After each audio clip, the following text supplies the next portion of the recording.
Welcome everyone on Detailed Study channel.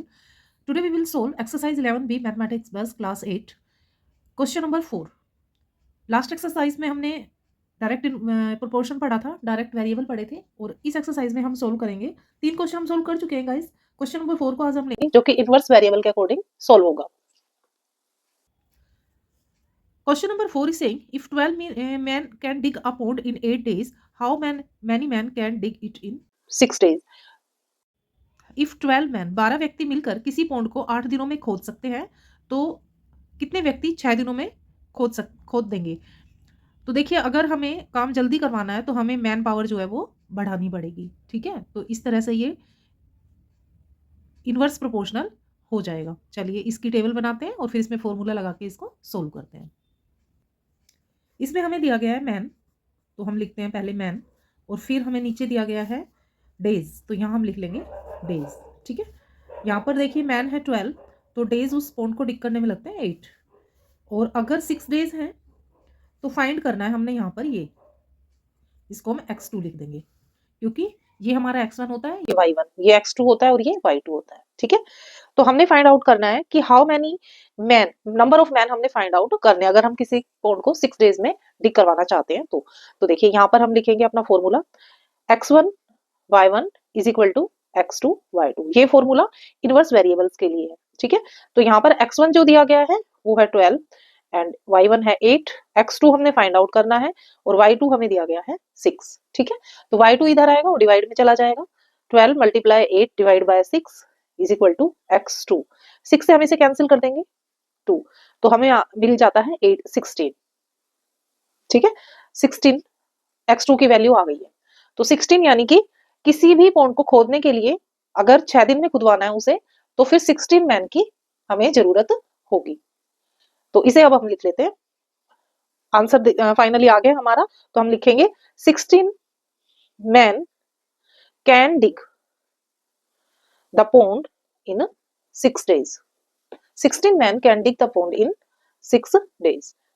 देख ली, simply easiest way में, easy steps में हमने इस क्वेश्चन को सोल्व कर दिया है। सबसे पहले हमने गिवन थिंग्स लिखे हैं, जो हमें मैन और डेज दिया गया था उसके प्रोपोर्शनल 6 मैन डेज दिए गए हैं, तो हमें नंबर ऑफ मैन निकालने थे। हमने फॉर्मूला पुट किया x1 y1 is equal to x2 y2 and x1 और y1 को मल्टीप्लाई किया और ये y2 की वैल्यू रख दी। 6 इधर आया, डिवाइड कर दिया हमने, कैंसिल कर दिया 6 से 12 को और इस तरह से फिर ये 8 2 जा 16, 16 आ गया हमारा। ठीक है, 16 man can dig the pond in 6 days. तो इस तरह से क्वेश्चन सोल्व हो गया और हमारा फाइनल आंसर जो है वो हमें मिल जाता है। क्वेश्चन नंबर 5 सोल्व करते हैं। चलिए क्वेश्चन 5 को रीड करते हैं। Jayanti reads 20 pages of a story book every day and finish in it in 12 days. 12 दिनों में वो 20 पेज पढ़ती है रोज और 12 दिनों में उस पुस्तक को वो पूरा पढ़ लेती है। Raju is a slow reader and can only read 15 pages every day. Raju धीरे धीरे पढ़ता है तो वो 15 पेजेस पढ़ पाता है रोज। How many days will he take to finish the book. तो राजू उस बुक को कितने दिनों में कंप्लीट करेगा। चलिए देखिए, यहाँ पर 20 पेज हैं और 12 डेज लगे हैं, तो 15 अगर पेज पढ़ता है तो टाइम ज्यादा लगेगा। ठीक है, तो ये इनवर्स वेरिएबल हो गया है, उसी के अकॉर्डिंग इसे सोल्व करेंगे। तो देखिए हम लिखेंगे पेजेस और नीचे जो है दिया गया है, नीचे दिए गए हैं डेज। ठीक है, ये पेजेस 20 पेजेस पढ़े जाते हैं एवरी डे, तो 12 दिनों में कंप्लीट बुक को रीड कर लेता है। कौन कर लेती है? जयंती। तो हम यहाँ नाम भी लिख सकते हैं ऊपर, ताकि हमारी टेबल जो है और क्लियर हो जाए। यहाँ पर हम लिख देंगे जयंती। ठीक है, और हम यहाँ पर राजू लिख देंगे। राजू 15 पेजेस पढ़ता है एवरी डे, तो हमें ये y2 निकालना है। ये x1, ये y1, x2, y2। ठीक है, तो y2 की वैल्यू हम निकाल लेंगे तो हमें ये पता चल जाएगा राजू कितने डेज में इस बुक को कंप्लीट रीड कर सकता है। अब देखिए, इसे अगर मान लो ये क्वेश्चन पेपर में आ जाता है ये क्वेश्चन, तो सबसे पहले तो हमें ये आइडेंटिफाई करना पड़ेगा ना कि ये डायरेक्ट इनवर्स है या कि डायरेक्ट वेरिएबल है कि इनवर्स वेरिएबल है। तो देखो यहाँ पर नंबर ऑफ पेजेस वो 12 ज्यादा पढ़ता है तो कम टाइम लगता है, कम दिनों में वो कंप्लीट कर लेता है, बुक को कर लेती है सॉरी। और अगर राजू 15 पेजेस रोज पढ़ता है तो ऑब्वियसली यहाँ जो नंबर आएगा वो ज्यादा आएगा क्योंकि उससे ज्यादा टाइम लगेगा। ठीक है, तो आइडेंटिफाई करने के बाद हमें फॉर्मूला भी तो पुट करना होता है ना फ्रेंड्स। अगर दोनों डायरेक्शन, ये देखो, अगर ये देखो ये टाइम जो है, पेजेस जो है कम हो गए, इससे कम हो गए ना पेजेस, तो अब टाइम जो है ज्यादा लगेगा। तो ये दोनों एरो जो है वो सेम डायरेक्शन में नहीं जा रहे हैं। ठीक है, एक इंक्रीज हो रहा है, दूसरा डिक्रीज हो रहा है, इसलिए ये क्या है, इनवर्स वेरिएबल है, तो इनवर्स वेरिएबल का ही फॉर्मूला हम लगाएंगे। इनवर्स वेरिएबल का फॉर्मूला होता है x1 y1 and x2 y2। तो x1 हमारा है 20 एंड 12 मल्टीप्लाई 15 मल्टीप्लाई में y2 हमने फाइंड आउट करना है, ये इज इक्वल टू लगेगा यहाँ पर 20 multiply 12 is equal to y2, ये 15 इधर आएगा और डिवाइड हो जाएगा, ये 5 से हम इसे कैंसिल कर लेते हैं, 5 4 जा 5 3 जा 3 से हम इसे कैंसिल करेंगे तो 4, तो ये आ गया 16। y2 की वैल्यू हमें 16 मिल जाती है। तो फाइनली आंसर हम लिख देते हैं, Raju finish the book, Raju will finish the book in 16 days. ये हमारा आंसर हो गया। देखिए एक फॉर्मूले की वजह से हम कितना सिंपली इस क्वेश्चन को सोल्व कर सकते हैं। क्वेश्चन नंबर 6 सोल्व करेंगे। क्वेश्चन 6 में दिया गया है x square Y square is equal to 4 into x Y minus 1, then prove that x and y vary inversely as each other. X और वाई जो है वो इनवर्स वेरिएबल है और इसमें हमें प्रूव करना है एक्स वाई का कोई कोई कांस्टेंट वैल्यू है, वो हमने इस इक्वेशन के अकॉर्डिंग एक्स वाई की कांस्टेंट वैल्यू हमने फाइंड आउट करनी है, यानी एक्स वाई का हमने वैल्यू फाइंड आउट करनी है जो कि इसका कांस्टेंट वैल्यू होगा। हमें ये गिवन है x square Y square is equal to 4 into x Y minus 1। तो इसे देखिए कैसे करेंगे हम, X square Y square is equal to 4 को अंदर मल्टीप्लाई कर देते हैं तो ये आ जाएगा 4x वाई माइनस 4, 1 से मल्टीप्लाई करेंगे तो। अब हम इसको इधर ले आते हैं, X square Y square minus 4x Y plus 4 is equal to 0।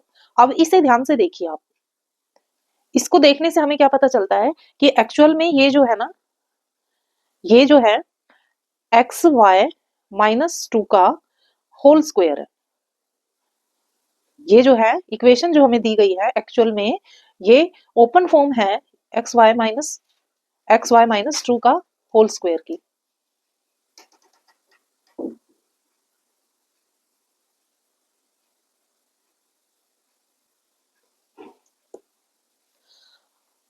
क्योंकि देखिए अब मैं थोड़ा रफली आपको समझा देती हूँ कि अगर हम इसको फॉर्मूले से खोलते हैं तो ये क्या होगा, एक्स स्क्वायर वाई स्क्वायर और 2 का स्क्वायर हो जाएगा 4 माइनस 2 इंटू 2, यहाँ पे मैं लिख देती हूँ। अगर हम इसे खोलते हैं तो ये होगा X square Y square minus 2 multiply X Y multiply 2 plus 2 का स्क्वायर। यही तो होता है ना फ्रेंड्स फॉर्मूले के अकॉर्डिंग हम जब खोलते हैं। और यहाँ पर आइडेंटिटी जो लगी है वो लगी है a माइनस बी का होल स्क्वायर, ये आइडेंटिटी यहाँ पर यूज हुई है। तो a square minus 2ab plus B square, ठीक है। तो इस आइडेंटिटी को अगर हम खोलते हैं तो ये जो नंबर है इस फॉर्म में हमें मिला है, तो ये हो गया, इसको हम लिख सकते हैं एक्स वाई माइनस 2 का होल स्क्वायर, इसको हम ये लिख सकते हैं क्योंकि एक्चुअल में ये इसका इस ओपन फॉर्म में लिखा गया है यहाँ पर इज इक्वल टू में 0। अब हम करेंगे स्क्वायर रूट बोथ साइड।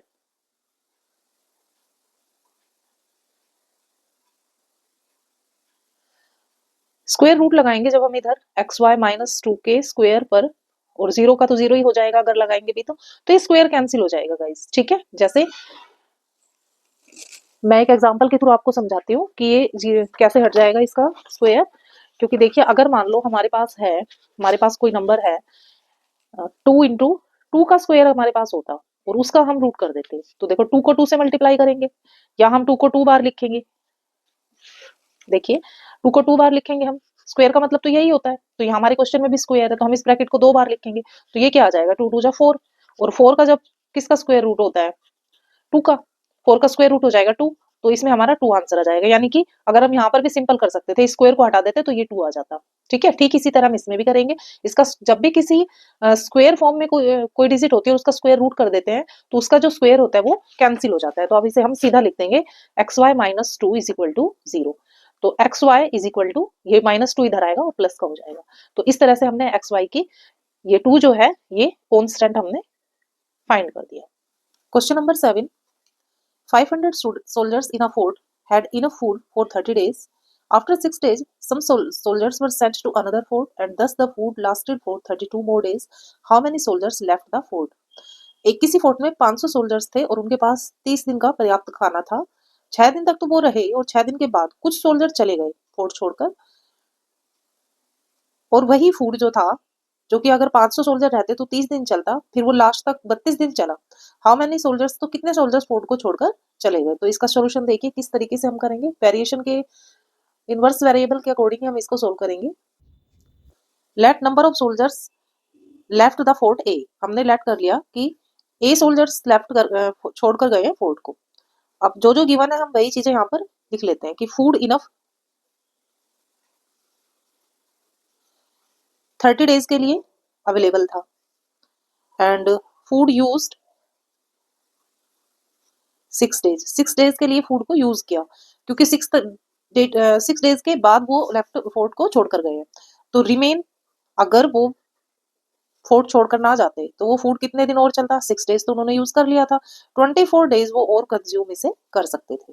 ठीक है, तो अब देखिए हम इसको वेरिएशन को बनाएंगे।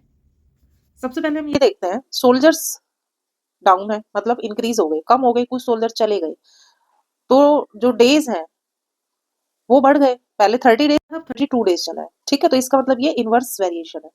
तो उसी के अकॉर्डिंग हम करेंगे सोल्जर्स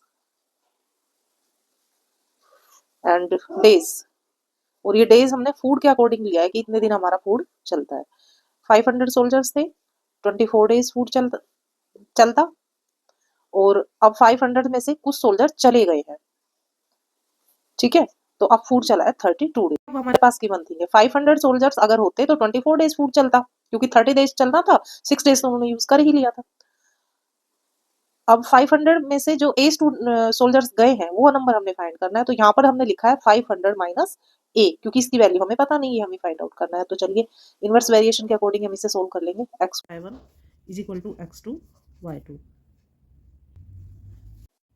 x1 500 मल्टीप्लाई y1 हमारा 24 है, 500 ए मल्टीप्लाई में 32, सबकी वैल्यूज हमने रख दी है। अब सिंपल हम इसका कैलकुलेशन हमें करना है, बस 32 इधर आएगा इज इक्वल टू के और डिवाइड हो जाएगा, इधर मल्टीप्लाई था, यहाँ पर जो हमें बचा है वो हमने लिख दिया।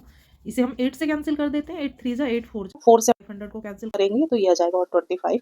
125 को 3 से मल्टीप्लाई कर देते हैं तो 175 is equal to 500 minus a, and a इधर आएगा और प्लस का हो जाएगा 375 टू के अदर साइड जाएगा तो माइनस का हो जाएगा। ए इज इक्वल टू 500, ये 375 इधर आएगा तो माइनस का हो जाएगा। तो ए की वैल्यू हमारे पास आ गई 125। ए यानी कि soldiers who left the fort, तो नंबर ऑफ सोल्जर्स हमारे पास आ गए हैं जिन्होंने लेफ्ट को फोर्ट को छोड़ा था।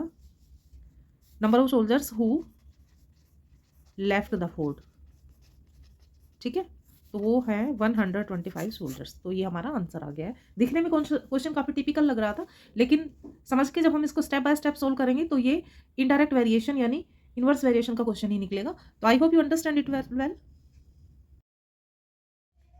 Now we will take question number 8. Zahir Khan runs a speed 35 km per hour and complete a race in 16 minutes. If Harbhajan's speed is 32 km per hour, in how much time will we complete the race? Zaheer Khan 35 kilometre की speed से 16 minute cover करता है और Harbhajan 32 kilometre की speed से कितने time में race को कंप्लीट करेगा। तो सिंपल है, ये इनवर्स वेरिएशन का है।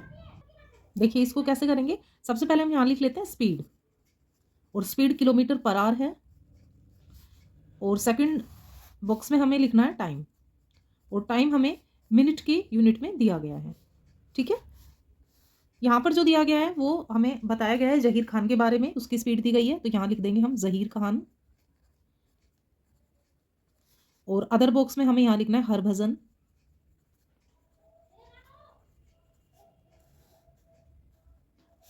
जहीर खान की स्पीड हमें दी गई 35 किलोमीटर पर आवर और मिनट टाइम में दिया गया है 16 मिनट का। हरभजन 32 किलोमीटर की स्पीड से कितना टाइम कवर करेगा, तो ये हमने फाइंड आउट करना है। सिंपल कर लेंगे हम इसे। x1 y1 is equal to x2 y2। x1 यानी कि 35 मल्टीप्लाई 16, 32 मल्टीप्लाई y2 यहीं रह जाएगा और 32 इधर आ जाएगा, अदर साइड आएगा, इधर मल्टीप्लाई इधर आकर डिवाइड में हो जाता है। इसे कैंसिल कर देंगे 16 से, तो ये आ गया 35/2 इज इक्वल टू y2, तो ये आ गया 17.5 y is equal to y2, यानी कि 17.5 minute Harbhajan will be take.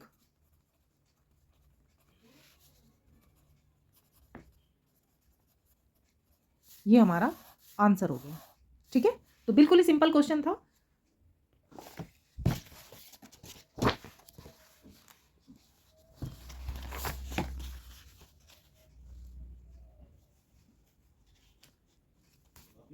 सामान रख दे वहीं पे बाहर ही।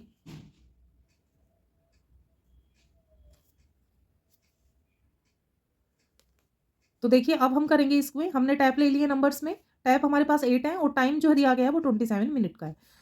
तो 2 टैप आउट ऑफ ऑर्डर चले गए, तो अब टैप बचे हैं 6 और टाइम हमने निकालना है, तो यहाँ हमने y2 लिखकर छोड़ दिया। तो x1 into y1 is equal to x2 into y2, ये हमारा फॉर्मूला है। ये इन्वर्स वेरिएशन है, क्योंकि जब नंबर ऑफ टैप कम हुआ है तो टाइम जो वो बढ़ जाएगा। ठीक है, 8 multiply by 27 is equal to 6 multiply y2। 6 इधर आएगा और डिवाइड में हो जाएगा क्योंकि उधर मल्टीप्लाई है। 3 से कट कर देंगे इसको, 3 9 जा 3 2 जा 2 से इसे कट करेंगे 4। तो y2 की वैल्यू हमारे पास आ गई 36। 36 ये क्या आया है, मिनट। इतना टाइम लगेगा 6 स्टेप्स को उस टैंक को फिल करने में। ठीक है गाइज, तो इसी के साथ ये चैप्टर 11 का एक्सरसाइज बी ये कंप्लीट हो जाते, जो इन्वर्स वेरिएशन से रिलेटेड थी, और 11A में हमने डायरेक्ट वेरिएशन पढ़ा था। तो दोनों का कमेंट आप मुझे ज़रूर लिख के बताइए, मुझे इंस्पायर कीजिए कि आपने जो देखा है वीडियोज़, इतना आपने टाइम लगाया है, तो क्या आप उससे कुछ सीख पाए या नहीं। देखिए कमेंट आप जरूर करिए, चाहे नेगेटिव चाहे पॉजिटिव हो। अगर आपको समझ नहीं आता तो आप भी, आपका वेलकम है, आप कुछ भी कमेंट में लिख सकते हो कि आपको ये टॉपिक क्लियर नहीं हुआ है, तो मैं उसको फिर से क्लियर करने की कोशिश करूंगी। बट आप कमेंट जरूर कीजिए, और अगर पसंद आती है मेरी वीडियो तो लाइक भी जरूर कीजिए। ओके गाइस, मिलते हैं नेक्स्ट वीडियो में नेक्स्ट एक्सरसाइज के लिए, तब तक अपना खास ख्याल रखिएगा। Bye bye students.